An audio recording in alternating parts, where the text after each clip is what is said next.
Hey everybody, this is the Advanced Elementary PreCalc Chapter 2 Test 2 review. Remember, we're going to go over just 3 standards today because that's all that's on your test. And if I'm going too fast or if you need time to write things down, please feel free to pause this video. Okay, the first question, we're going to solve the following equation. Make sure to check for extraneous solutions. Remember, extraneous solutions are those solutions that you find that just either don't make sense or don't make the equation true. So what I'm going to do first is I'm going to factor this guy because I'm going to pray that the factored form of x squared minus 6x plus 8 has to do with one of those things, or both. That would be fantastic. Factors of the 8 that add or subtract to 6 would be, 2 and 4. To get a negative 6, they'd both have to be negative, which is awesome because a negative times a negative is a positive. Therefore, I feel really good about this. To clear my fractions, I am going to multiply every term, 1, 2, 3, each one of them by x minus 4 times an x minus 2. All right? When I take this first term and I multiply it by the x minus 4 times the x plus 2, the x minus 4's divide out, and I'm left with this 1 times that x minus 2. When I take the x minus 4 times the x minus 2 and I multiply it by the middle term, the x minus 2's divide out, leaving me with this x, and it's plus x because that was a plus, and then an x minus 4. That equals, now, x minus 4 times x minus 2, that's the same as the x squared minus 6x plus 8. So these actually divide each other out and they give us that giant 1, and this equals 2. Distributing the 1 through, this is just x minus 2 plus. Distributing the x through, we get x squared minus 4x equals 2. We're going to combine like terms. Start with the quadratic of x squared. X minus 4x is a negative 3x. That's minus 2, and that equals 2. The next thing I'm going to do is I'm going to subtract 2 from both sides to set this equal to 0 to see if I can factor for the answer. I get x squared minus 3x. Negative 2 minus 2 is a negative 4, and that equals 0. The factors of 4 that add or subtract to 3 are 4 and 1. If my 4 is negative and my 1 is positive, I get a negative 3, and those are different signs. Therefore, my answer is going to be if x plus 1 equals 0, x would have to equal what, negative 1. And if x minus 4 equals 0, wouldn't x have to be 4? Now, checking for extraneous solutions here, I can check to make sure that the negative 1 works, and I'll do that. But I feel like the negative 1 is going to be okay. The 4 will not be, because the 4 makes the denominator 0 here, so I'm going to say this is extraneous. That's extraneous for sure. Now, if I'm going to check x equals negative 1, for this it would be 1 over, negative 1 minus 4 would be a negative 5. That's plus negative 1 over. Negative 1 minus 2 would be a negative 3. Okay, that's going to equal whatever 2 over. Negative 1 squared is 1. Negative 6 times that negative 1 would be plus 6 plus 8. So the right side is 2 over, what, 15? All right, let's see what happens here. On the left side, the common denominator has to be, it's going to be 15. Now, I'm going to change a couple things here, though. This is a dividing a negative. I'm going to make that a positive. Therefore, and this is a negative 5 right there, right? Yeah, because I had negative 1 minus 4. Sorry about that, So I'm going to change this left side, and I'm going to make this actually, the negative doesn't have to go on the bottom. I can make this negative 1 over 5, and that's going to be plus 1/3. All right, my common denominator is going to be 15. What do I multiply a 3 by to get 15? That's 5. 1 times 5 is 5. And then over here, what do I multiply a 5 by to get 15? Well, that would be 3.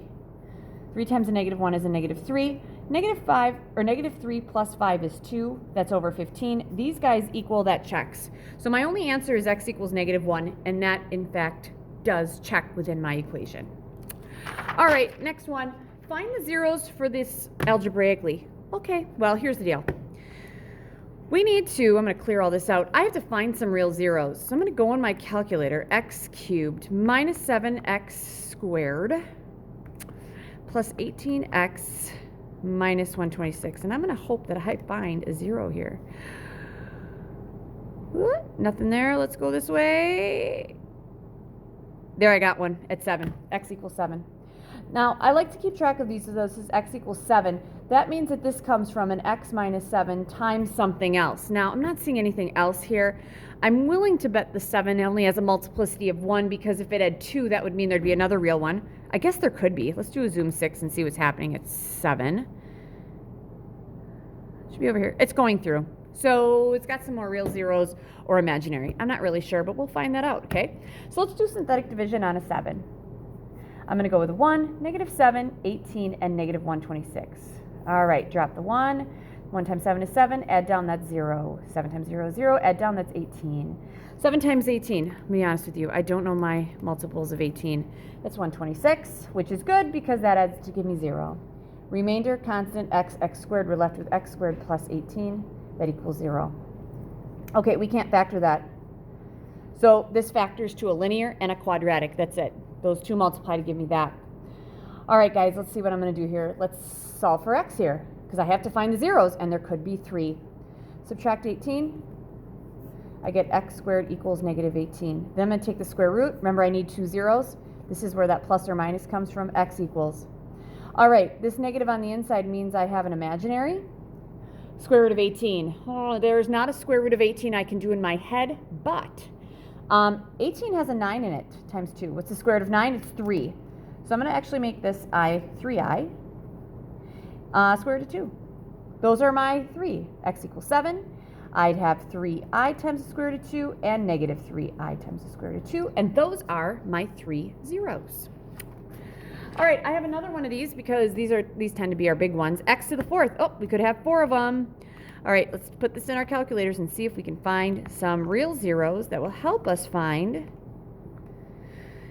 the imaginary ones, if there's imaginary. That last one had some imaginary, but not all of them do. All right, let's see if I can find one. I have one at 3.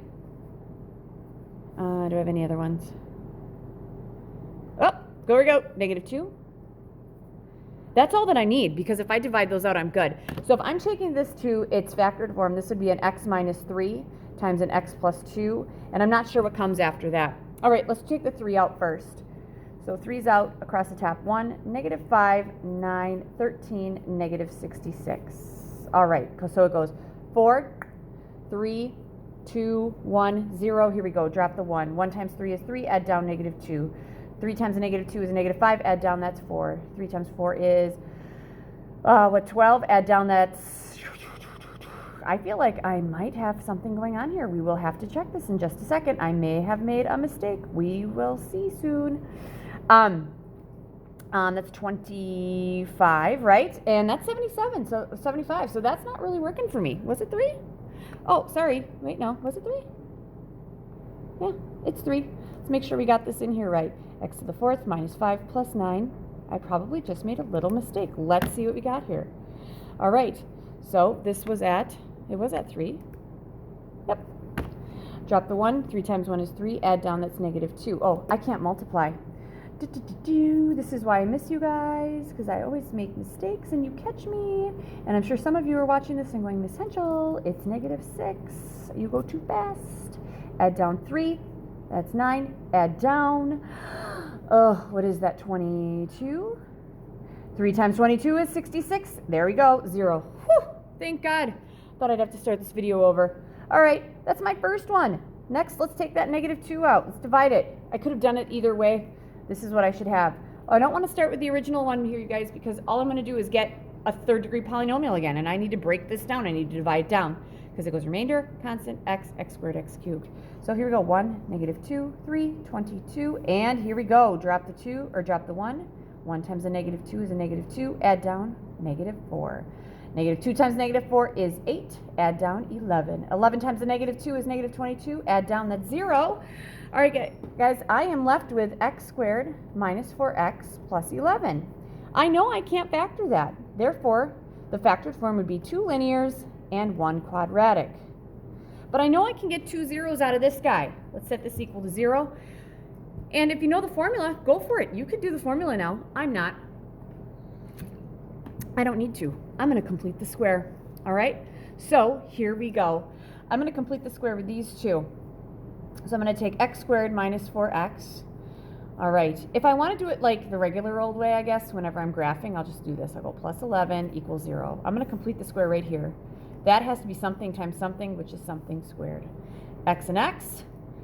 Outside and inside combination has to give me a negative 4x, and they have to be the same. That'd be negative 2 and a negative 2, right?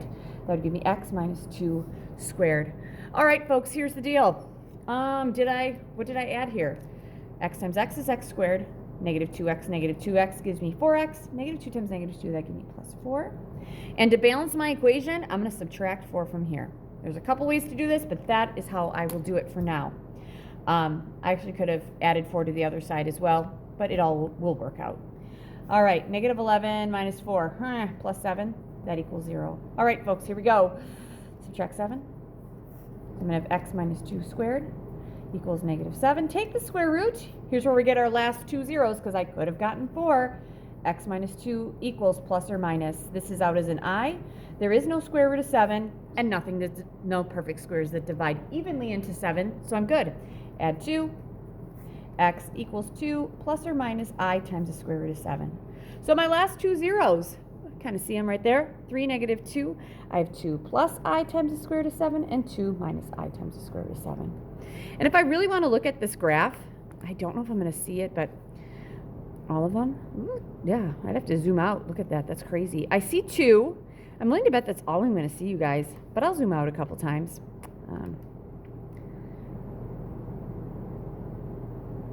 Yep, see, all I'm seeing is those 2. It's kind of skinny right there, but all I see is those 2 because the other 2 are imaginary. All right, that brings me to my last question. All right, here we go. Fully describe and sketch the graph of y or f of x equals x squared minus 2x minus 35 over x squared minus 5x minus 14. All right, we have all the things we have to find here, and we will do that. And for end behavior, we will take the limit of the function. We'll just do the ends as x goes to infinity, and the limit of the function as x goes to negative infinity. All right, we'll just do the ends like that way. All right, here we go. Let's just start here. Vertical asymptotes, domain, range, horizontal, these guys all go together. Points of discontinuity, here we go. Let's factor the top. This is going to be an x and an x. Factors of 35 that I subtract 2 are 7 and 5, minus and plus, which makes sense. 5 minus 7 is negative 2, and the signs are different. On the bottom, x squared is x and x. Factors of 14 that add or subtract to 5, that'd be 7 and 2. Negative 7 plus 2 gives me that negative 5, and I have different signs, which works out. All right, so here's the deal, you guys. X cannot be equal to negative 2 or 7 because that makes the denominator 0. All right, since the x minus 7s divide out, that means that there's a hole here. So there's no vertical asymptote. So we're going to check this on our graph, but there's a vertical asymptote at x equals negative 2. Point of discontinuity or a hole, that is at x equals 7. All right, domain I can find right away.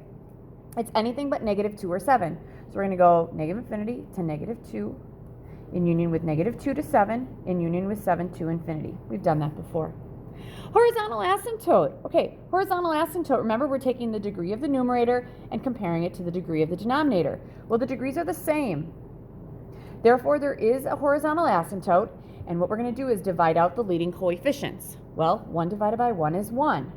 So what should happen, is that there's this horizontal asymptote at y equals 1, all right? And then there's this vertical asymptote at x equals negative 2.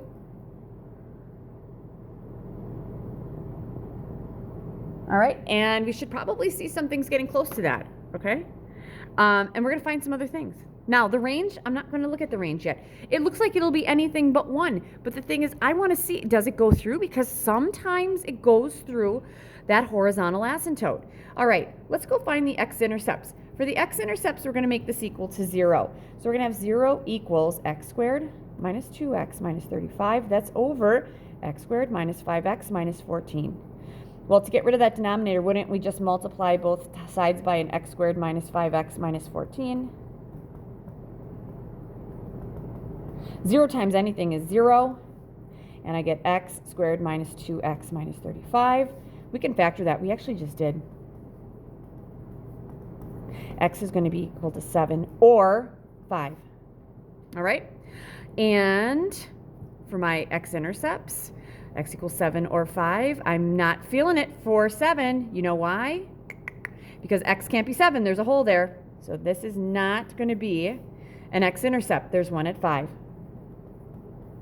All right, so let's say that we're at 5 here. I'm feeling like it's going to do something like this. That's my feeling, and I do like to look at my graphs later. But 5, 0, there we go. But there's nothing at 7 because there's a hole at 7. Sorry, can't do anything there. All right, Next one, y-intercept. That means we're going to make the x equal to 0. So if all these are 0 on the top, you guys, wouldn't the numerator just be negative 35 over negative 14 on the bottom, right? Because wouldn't that just give me negative 14? A negative divided by negative is a positive. I can divide both of these by 7 and make this 5 halves, which is 2.5. So it's going to be, my y-intercept is going to be up at 2.5. So this was 1. 2.5 might be here, so there you go. I feel like I got something wrong here.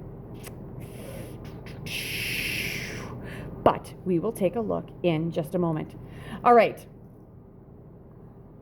All right, I want to check this, and I'll see my end behavior. Because sometimes these can be really interesting. So we got x squared minus 2x, because sometimes I just need to see a graph in order for all of my dots to kind of make sense, divided by x squared minus 5x minus 14. Oh, I love it. I love it. This happens sometimes where I make my videos and then the lights turn off and then I have to move around. All right, let's see what's happening here, or if I made a mistake somewhere. Sometimes I do. Do a zoom 6. Let's see what happens. All right. There we go. All right. So as far as my x-intercepts go, I'm willing to go to bet that I need to go to, oh, it's negative 5. I don't know why I put 5. Makes sense right here, right? So it makes sense right here that it's 5. This is why we check our work. So let's see here. This would be factored x minus 7 times x plus 5. I had it up there. So x would be equal to 7 or negative 5.